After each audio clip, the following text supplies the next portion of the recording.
Hi, I'm Dorinda Roll, and welcome to Black Talk with Dorinda. I have in studio with me today Martin Henderson, author of Fatherhood, A Message to Men, and he is also the CEO and founder of Fatherhood Matters, Inc. Martin, welcome to Black Talk. Thank you for having me, Dr. Roll. It's an honor and pleasure to be here.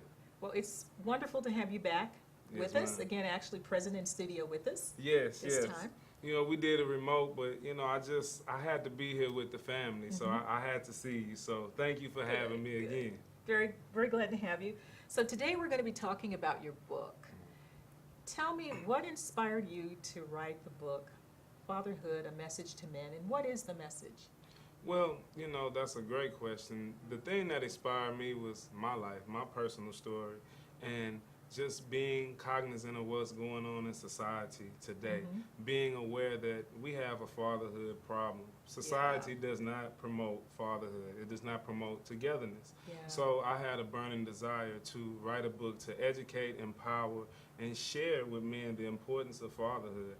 And that's the message. Fatherhood is important. We need fathers to step up and just be in their place. Because it matters, right? Fatherhood matters. Exactly. Exactly. Well, one of the things I noticed right away about your book is that you're not only speaking from your experience and what we can observe from society in general, but you also cited statistics from what I would consider credible sources, and that this is not a book that's geared towards black males, but it's to fathers in general, regardless of race or ethnicity. Right, that's correct. No matter race, creed, or color, we all have a father. Yeah. We all come from a father. Mhm. No matter what scientists, whatever you all may believe, you have a dad. Yeah. So, with that being said, it's a fatherhood issue, and I mean, no matter what race, Yeah. we need men to step up and just be there for their Yeah. children. You know, it's interesting. You said we all have a father, science, regardless of what comes into it. And I think you were probably alluding to artificial insemination, where some men will donate their sperm so that a woman could become impregnated. Yes, ma'am. What I have noticed, and I didn't see anything in your book in regard to this, but you may know something about it. It seems to be that children who were conceived that way still want to go out and know, who is my father? Exactly, exactly. I mean, because it's a valuable piece. I mean, imagine that puzzle, and you have that one piece there. It's not complete. It is not complete. And the artificial insemination, that's a whole nother story. But just to touch on it, if there's anybody watching, we understand it's a sensitive subject, but a child does want to know who their father is. They And really do. That's why we're here. Absolutely. And that's children wanting to know who their fathers are. A lot of times when we think about that, we think in terms of a child 5 or 6 or so, and they want to know, who's my daddy? But I had an experience a couple of years ago with one of my daughter's friends when she was in college. Of course, she's grown and done with college now. But she had a friend, and we were watching, I think, one of the reality shows, Keisha Cole or somebody or other that was trying to find their daddy, and I said something like, well, why does she care about that? She had 2 people who adopted her and loved her or were her foster parents or something. Why would she even care about who her father is? And my daughter's friend was sitting there. She got up and left the room, and then my daughter told me, Mom, why'd you say that? I was like, what did I do wrong? And she said, well, that her friend did not know who her father was, and that her mother didn't know either. I mean, it wasn't like they were trying to keep it from her. Her mother just didn't know who the father was. And then I thought, oops, okay. And so at that point I realized, because I've always had my father in my life, I didn't, that's not even something I could even understand, that somebody really wants to know who they're whose DNA do they carry. That's right. That's right. And so I guess that's kind of what you were talking about, is that everybody has a father, That's and you could be present, but still there's that connection, I guess, that people really do want to have with That's their right. dad. That's right.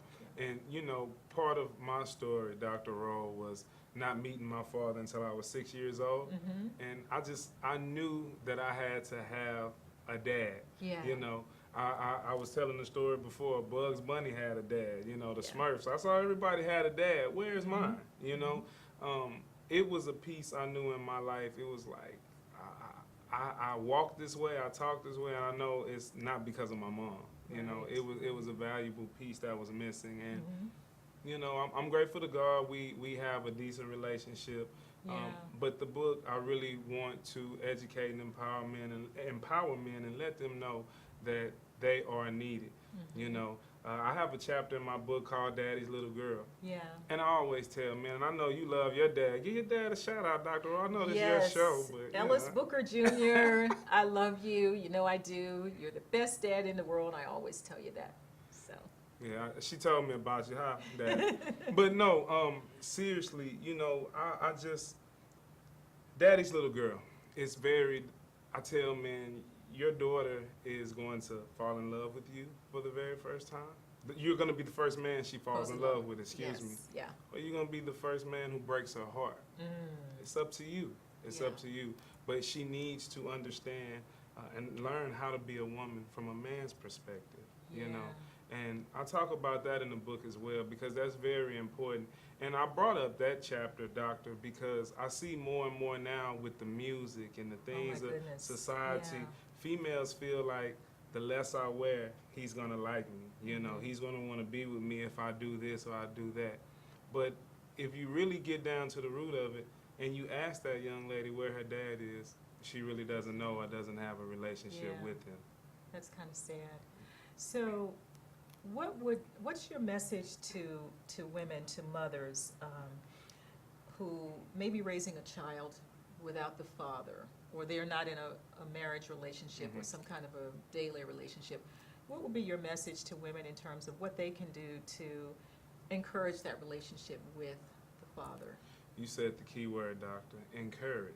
Don't tear down, encourage. A lot of women, and it's sad, but things happen and we have to part, things don't work. Yeah.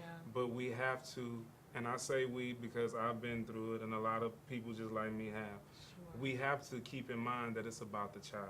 Mhm. It's no longer about us. We have to come together, parent, and raise that child. So my advice is, excuse me, my advice to them is to think about the child, really. Remove yourself and let it all be about the child. Wow. Well, thank you so much for joining us in studio today. Your topic is a timely one, a very important one. So I thank you, audience, for joining us for Black Talk with Dorinda. Stay tuned for our next segment.